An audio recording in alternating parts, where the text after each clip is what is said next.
Bagi sebagian besar masyarakat tak mampu, rumah sakit masih dicap sebagai tempat yang tak ramah. Meski memiliki jaminan kesehatan, beragam kisah getir masih terdengar kala pasien miskin ditolak mentah-mentah dengan beribu alasan. Tak jarang, para kaum papa harus loncat dari satu rumah sakit ke rumah sakit lain demi mendapatkan penanganan medis. Jane Simangunsong mendatangi sebuah rumah sakit yang mengedepankan aspek kemanusiaan, melayani tanpa memandang latar belakang. Dengan idealismenya, mereka bahkan berencana membangun rumah sakit tanpa kasir. Inilah kisah selengkapnya.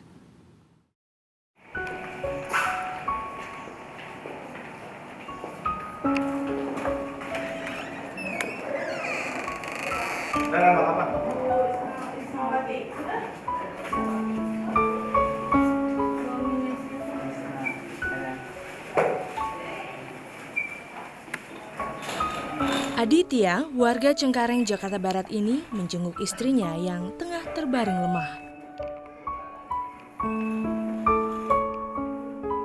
Mereka adalah pasangan muda yang baru saja menjadi orang tua.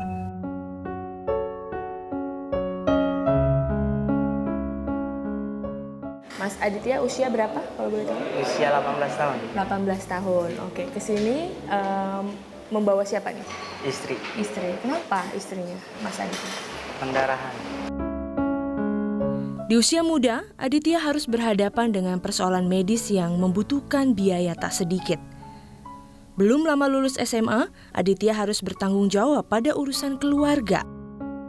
Terlebih saat istrinya mengalami pendarahan pasca melahirkan. Sejumlah tempat layanan kesehatan didatangi, tapi mereka ditolak. Kemarin kalau boleh cerita, lahirannya di mana, Mas Aditya? Puskesmas. Kemudian tahu pendarahannya itu bagaimana kok habis melahirkan? Pendarahan atau sempat pulang ke rumah atau bagaimana ceritanya? Sempat pulang ke rumah dulu berapa hari, bangsa 3 hari. Kemungkin langsung kejadiannya tadi malam sih, pendarahannya. Oh, oke. Panik dong? Panik itu langsung bawa ke puskesmas. Pas ke puskesmas suruh dirujuk ke sini rumah sakit. Rumah sakit Sina. sini, Iya. Ibnu Sina sini. Inilah Rumah Sakit Ibu dan Anak Ibnu Sina. Rumah sakit yang akhirnya mau merawat istri Aditya yang mengalami pendarahan pasca melahirkan. Begitu datang, istri Aditya langsung ditangani tenaga medis tanpa melihat latar belakang, ada biaya pengobatan atau tidak. Kita memang mengusung konsep yang berbeda, yaitu rumah sakit yang sangat peduli dengan duafa, khususnya orang tidak mampu lah, seperti itu. Dr. Wahyu Prabowo adalah Direktur Utama RSIA Ibnu Sina. Ia bersama sejumlah rekan-rekan dokter lainnya bertekad membangun sebuah rumah sakit yang ramah pada yang tak berpunya. Nah, bicara soal memprioritaskan dan ditujukan untuk kaum duafa, itu bentuknya seperti apa? Apakah benar-benar tidak bayar tanpa persyaratan begitu atau bagaimana, Dok? Ya, sebenarnya kan masyarakat sekarang sudah dijaminkan oleh BPJS. Sebenarnya ya. Ya, jadi kalau sekarang KIS lah, Kartu Indonesia Sehat. Nah, rumah sakit ini mengedepankan justru pelayanan yang menggunakan kartu KIS, dan di mana dia sulit untuk mendapatkan akses itu di rumah sakit lain. Gitu. Nah, kita coba memberikan pelayanan yang tidak mempersulit lah untuk orang-orang yang menggunakan kartu jaminan kesehatan yang ada sekarang ini. Ini persyaratannya ini aja udah ya? Udah. Namun masyarakat seperti Aditya bahkan baru mendengar soal jaminan kesehatan yang ditanggung negara tersebut. Nah, saya lihat tadi kan kayak lagi ngurusin administrasi, itu lagi ngurusin apa tuh, Mas? BPJS. BPJS-nya. Iya. Memang sebelumnya belum punya BPJS? Memang belum punya sih. Oh, memang belum punya. Iya. Kemudian disarankannya seperti apa tadi ceritanya? Tadi sih suruh bikin, dipermudahkan. Oke. Suruh siap-siap nyiapin apa aja tuh? Masa KTP, surat pernikahan, kakak, akte. Itu udah lengkap semua? Itu udah lengkap semua. Udah lengkap semua. Iya. Surat nikahnya udah ada? Udah ada. Oh, Surat nikah sih lagi diproses. Oh, surat nikah lagi diproses. Iya. Oh, Lagi minta ke RT dulu. minta ke RT. Iya. Jadi waktu itu memang pas nikah nggak langsung tuh ada surat nikahnya? Belum, lagi diproses. Oh, nggak langsung KUA-nya atau itu? Karena kan KTP dulu nembak istri saya juga KTP-nya. KTP-nya nembak? Iya. Emang pas nikah umur berapa? Umur masih di bawah 17 tahun. Oh, di bawah 17 Iya. tahun. Oh. Kalau saya sih udah agak 17. Oh, udah agak 17. Warga dengan persoalan seperti Aditya inilah yang justru menjadi target utama Rumah Sakit Ibnu Sina. Di sini, loket yang ada bukanlah loket kasir, melainkan loket pelayanan advokasi untuk membantu pengurusan dokumen dan berkas administratif. Sebuah pemandangan unik di mana rumah sakit justru melayani urusan pendampingan hukum bagi pasiennya. Petugas advokasi RSIA Ibnu Sina Subarnas menjelaskan peranannya kepada saya. Saya kuliah di Fakultas Hukum itu untuk membantu ataupun mengurangi beban orang-orang yang memang mengalami kesulitan. Mungkin dari sisi hukum ya. Iya, betul. Dari sisi hukumnya juga. Semua orang hidup sejak dia baru lahir itu sudah langsung bersentuhan dengan hukum. Bayi lahir dia harus dibuatkan kartu keluarga, masuk ke dalam kartu keluarga namanya. Bikin akte. Nah, seperti itu. Sementara masyarakat kita banyak yang kurang memahami persyaratan itu. Jadi kita membantu. Kemarin masuk di sini gratis kan? Pakai BPJS kan? Di rumah sakit ini kita akan menemui banyak pasien dengan kasus seperti Aditya.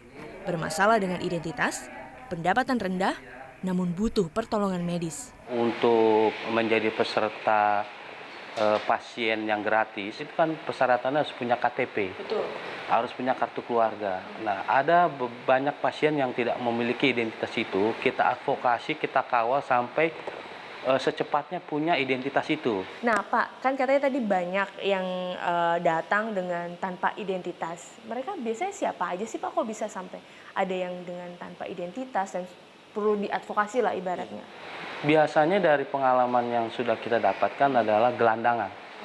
Para gelandangan, para pengemis ya, yang notabene-nya dia mencari nafkah di Jakarta, tidur seperti di kolong jembatan, atau katakanlah di gerobak-gerobak tempat itu sampah pemulung. Berbasis sebagai rumah sakit ibu dan anak, Ibnu Sina fokus pada pertolongan persalinan bagi keluarga tidak mampu, bahkan yang tak punya identitas. Meski lebih banyak melayani kaum miskin, jangan sangka rumah sakit ini kondisinya memprihatinkan. Rumah sakit Ibnu Sina justru memiliki fasilitas medis yang lengkap dan memadai. Karena menurut Wahyu, setiap warga negara Indonesia, kaya maupun miskin, punya hak yang sama untuk mendapatkan layanan kesehatan. Nah, kalau pengalaman sih kita cukup banyak, Mbak ya. Mulai yang nikah di bawah umur, gitu. Nikah di bawah umur, tidak punya KTP, sudah nikah tapi suaminya tidak ada, sehingga salah satu persyaratan kan harus, kalau dia hamil berarti kan harus ada surat nikah.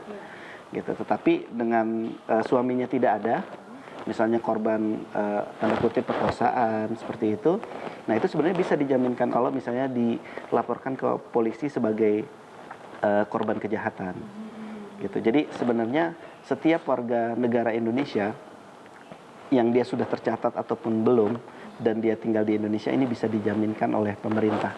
Ibnu Sina bahkan memfasilitasi yang seperti tadi itu, yang kasus-kasus misalnya gelandangan atau korban pemerkosaan, korban KDRT, semua dilayani. Semua dilayani. Pemerintah memang telah meluncurkan program jaminan kesehatan. Namun tak semua warga tahu dan paham bagaimana cara mengaksesnya. Di sisi lain, ada warga yang sudah punya kartu jaminan kesehatan, tapi merasa dipersulit pelayanannya. Akibatnya, tidak sedikit warga miskin yang sakit, namun takut ke rumah sakit.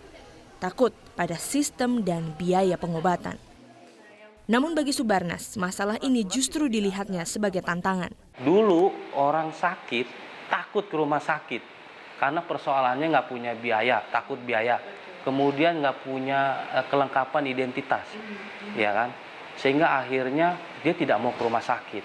Akhirnya dibiarkan penyakitnya. Akhirnya dibiarkan ke dukun lah, ke paranormal lah, atau katakanlah ke pengobatan-pengobatan alternatif. Nah, semenjak diberlakukannya sistem jaminan kesehatan nasional atau JKN, ada peluang buat orang-orang seperti kami untuk membantu pemerintah, karena notabene-nya masyarakat sendiri belum mengetahui. Bersama Dr. Reza Aditya, saya mengunjungi pasien yang dulu pernah ia rawat di Rumah Sakit Ibnu Sina. Assalamualaikum, Ibu.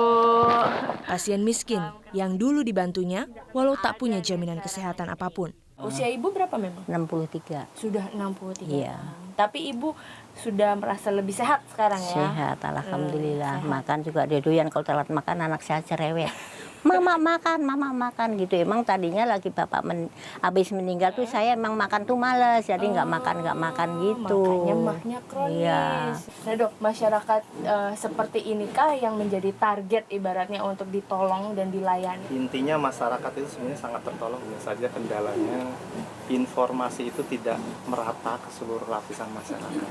Jadi banyak yang datang ke fasilitas kesehatan tanpa memiliki BPJS dan juga tidak memiliki biaya yang cukup.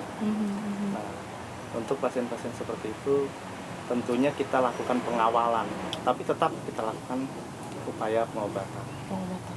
Oke, Sebab jadi kita bukan hanya dana dari BPJS saja, kita juga dapat dari beberapa donatur ya. Jadi yang utama itu justru tindakan medisnya. tindakan medisnya. Jangan sampai orang karena nggak ada uang nggak bisa mendapat pelayanan medis. Betul.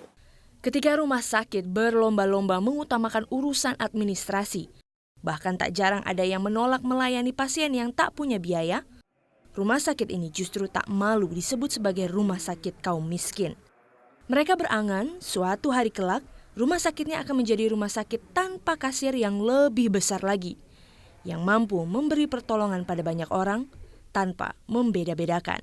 Ya, nanti ke depan rumah sakit kita ini sudah tidak ada kasir lagi. Kita konsepnya mengusung kasir dokumen aja. Kalau misalnya ada citra rumah sakit RSIA Ibnu Sina adalah rumah sakit untuk orang miskin gitu, nggak masalah? Nggak ada masalah gitu. Toh kita bisa membantu orang kan. Gitu. Rumah sakit kan namanya aja rumah sakit kan menolong orang sebenarnya. Cuma masalah yang nolong harus bayar sama nolong sama nggak bayar kan cuma itu doang.